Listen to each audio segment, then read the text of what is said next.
Class. আশা করি সবাই ভালো আছেন, সুস্থ আছেন, সুন্দর আছেন। যারা যারা অ্যাপ ডেভেলপমেন্ট শিখতে চান আমার ভিডিও থেকে আপনারা বোঝার চেষ্টা করছেন তাদেরকে অবশ্যই অসংখ্য ধন্যবাদ। আর যারা পরবর্তী আরও বেশি কিছু শিখতে চান তারা অবশ্যই আমার চ্যানেলটা সাবস্ক্রাইব করে নেবেন। আর আমি আস্তে আস্তে আরও আগে এখন জাভা ক্লাসের ভিতরে ঢোকার চেষ্টা করছি, কারণ এক্সামেল ক্লাস আমার ক্লাস যারা ফলো করছেন তারা হয়তো ফন্ট ডেভেলপমেন্ট বেশ মোটামুটি প্রফেশনাল লেভেল না হলেও বেশ কাছাকাছি আপনারা করতে পারেন আশা করি। আর এখন জাভা ব্যাকএন্ড ডেভেলপমেন্ট শিখতে হবে, এগুলোকে কীভাবে ফাংশনাল করা যায়, কীভাবে এগুলোর বাস্তব প্রয়োগ করা যায়, আমি সেই ক্লাসগুলোই নিব। জাভা ক্লাস সেটাকে বলে। আজকেও জাভা ক্লাস গত যে ক্লাস যারা করেনি তারা অবশ্যই দেখে নেবেন। গত ক্লাসে আমি দেখিয়েছিলাম আপনাদের হলো একটা হিসাবের ফন্ট ডেভেলপমেন্ট, যেটা বলে এক্সএমএল কোড। আজকে দেখাবো তার ব্যাকএন্ড, তার ঠিক এটা ব্যাকে কীভাবে কোড করে এটা কাজ ফাংশনাল করা যায়।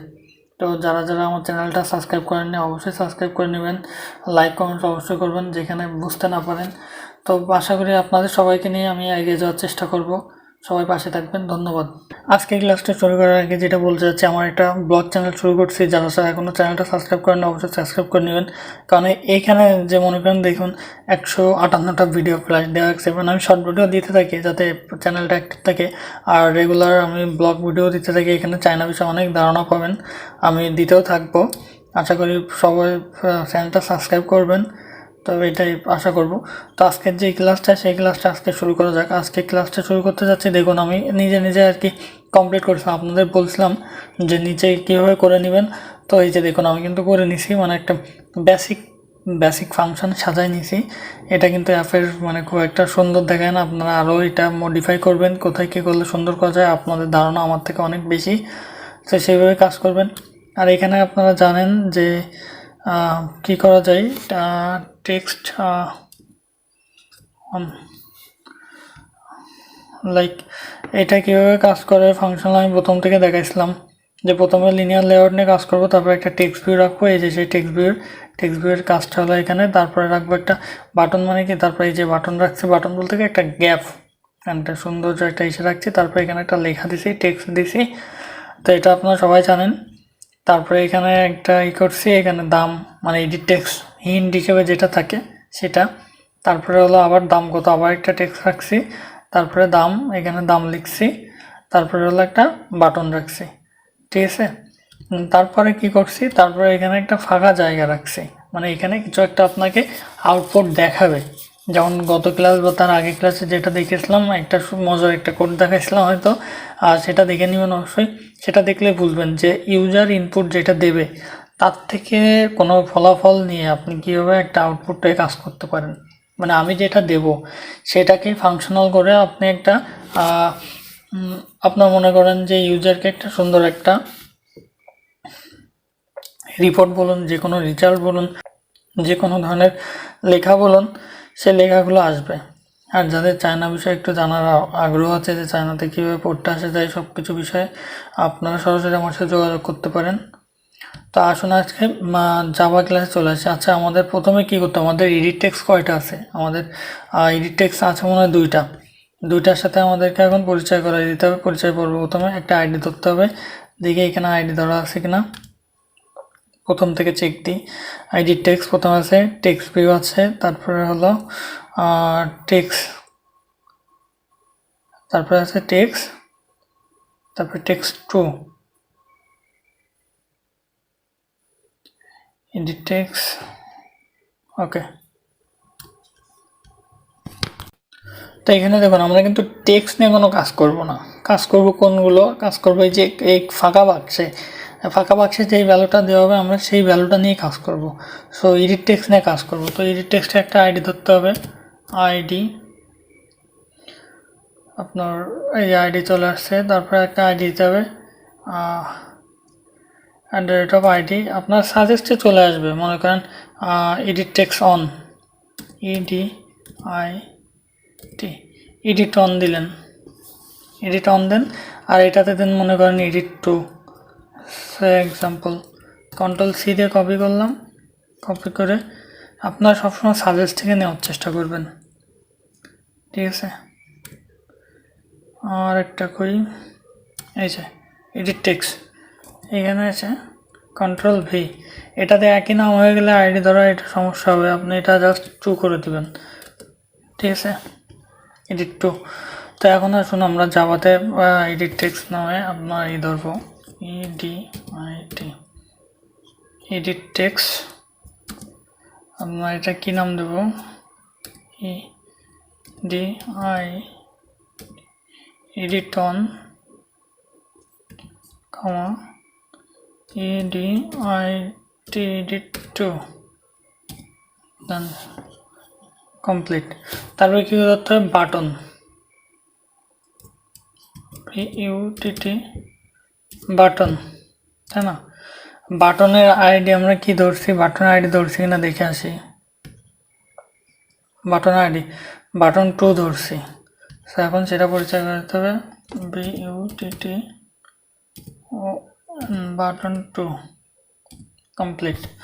দেন আরেকটা নিয়ে কাজ করব, সেটা হলো টেক্সট ভিউ, যেটা আপনাকে রিপোর্ট দেখাবে। এখানে এই যে এখানে যে রিপোর্ট দেখাবে না, এই যে এটা নিয়ে কাজ করতে হবে। সো টেক্সট ভিউ এর একটা আইডি ধরতে হবে। তারপরে এখানে আপনার টেক্সট ভিউতে একটা ধরছি টেক্সট অন, সো সেটা আপনাকে পরিচয় করে দিতে হবে। Text view TEXT text on, text on, ঠিক আছে। এই তো আপনার মোটামুটি পরিচয় পর্ব শেষ হয়ে গেল। এখন আপনাকে যেটা কম্পালসারি, যেটা না করলেই নয়, সেটা হলো আপনাকে এখন ফাইন্ড ভিউ বাই আইডি যেটা করতে হয়।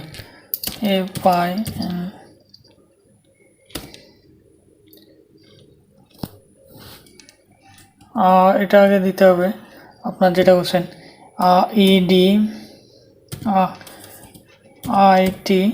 Edit on dot find view by ID, find view by ID এই যে নিচে চলে আসছে, find view by ID not R dot ID dot edit on. এই তো আপনার একটা কমপ্লিট হয়ে গেল আশা করা যায়। দেন এটা শেষ করবেন, শেষ করার পরে এইটা মনে করেন কপি করলাম বারবার, কয়টা করতে হবে, এটা কয়জন সামনে পরিচয় করে দিতে হবে, একটা দুইটা তিনটা চারটা। স্যার এটা কপি করা হয়নি, কপি করে নেবেন Ctrl+C দিয়ে, Ctrl+V Ctrl+V দেন Ctrl+V, ঠিক আছে। এখন এইগুলো জাস্ট মুছে দিবেন, এই যে এক একটার সাথে এক একটা, এখানে টু, দেন এখানে টু দিতে হবে, তারপর হলো button two,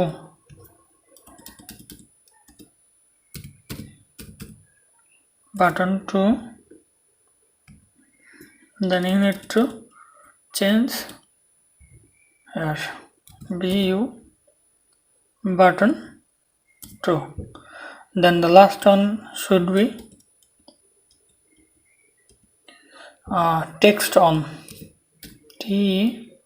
TEXT text on, then you need to change there TEXT text on. So ডান, এটা পরিচয় পর্ব আপনার এখানে শেষ হয়ে গেল। এখন আপনাকে কি করতে হবে, এখন আপনাকে ফাংশনাল করতে হবে, যে আপনার যে দুটো কাজ কম্পালসারি সেই দুটো কাজ শেষ, এখন আপনাকে জাস্ট ফাংশনাল করতে হবে। দেন আপনাকে এখন কি করতে হবে, প্রথমে আমরা মনে করেন যে এইটাতে আসে, এখন আমরা হচ্ছে বাটনটাকে আপনাকে ফাংশনাল করতে হচ্ছে। বাটনে ক্লিক করলে আপনার এইখান থেকে এই যে ইনপুটটা দেওয়া হবে সেটা নিয়ে এখানে কাজ করবে সে। তো এখন বাটনটাকে ফাংশনাল করতে হবে, BUTTON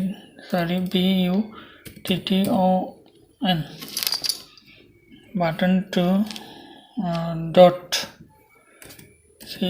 set on click listener, then আপনাকে কি লিখতে হবে NEW নিউ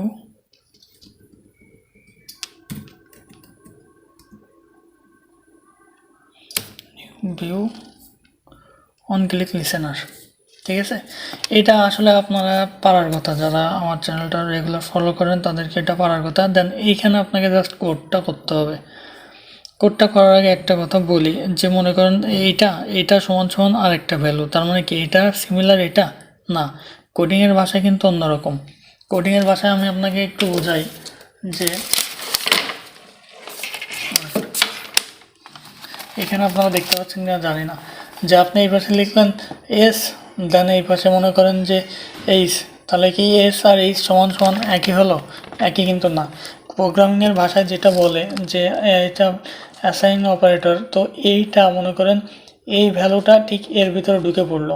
ঠিক আছে, এটা মনে করেন একটা ফাঁকা বাক্স, এই পাশে যেটা লিখছেন সেটা ঠিক এর এই পাশে নাল বা ভয়েড বলেন, সেটা ঠিক এই পাশে ঢুকে পড়লো।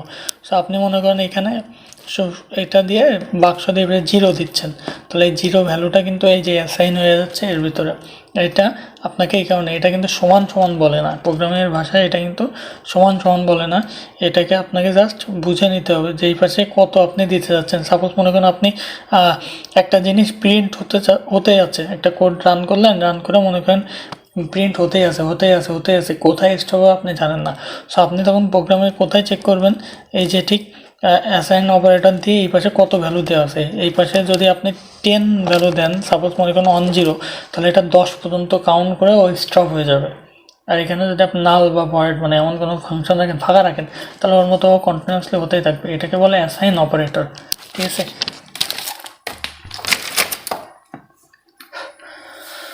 প্রোগ্রামিং আসলে বুঝতে পারলে অনেক মজা, মানে যদি আপনি বুঝতে পারেন যে কি ফাংশন হচ্ছে, প্রোগ্রামিংয়ের ভাষা মানে কি বলবো, অনেক চিন্তা করলে অনেক সময় মাথা ঘোরে যে কি করতে হবে, মানে জাস্ট এটার উপর ফোকাস দিতে হবে। আসলে এখন এখন আমি একটু কথা বলি, সেটা হলো এখন আমাদের বা আমার কথাই বলি, এখন আমার যেমনটা হচ্ছে, আমার মনে হচ্ছে কোন দিক থেকে কি করা যায়, মানে এমন একটা দ্বিধাদ্বন্দ্বে বা কনফিউশনে আছি। সো যখন আমি একটা কাজে ঢুকে যাব, সাপোজ মনে করেন যদি সৃষ্টিকর্তা আমার কোনো কাজ দেয়, যে অ্যাপ ডেভেলপমেন্টের কোনো একটা কোম্পানিতে বা যে কোনো একটা সেক্টরে আমি ঢুকলাম, তখন কিন্তু আমার মানে পুরো ফোকাসটা থাকবে তার উপরে, যে আমি এটাকে ডেভেলপ করা যায়। কারণ কোম্পানি ভাই আপনার কাছে কী চাই? কাজ চাই। কাজ না হলে কিন্তু বেতন আপনাকে দেবে না কখনো, আপনাকে চাকরিতেও রাখবে না। যে আপনি কী কাজ পারেন, সফটওয়্যার ইঞ্জিনিয়ারিংয়ে পড়ছেন, আপনি সফটওয়্যারে কোন কাজটা পারেন, আপনি জাস্ট পড়ে শেষ করলেন, এরকম হলে কিন্তু কখনোই সম্ভব না।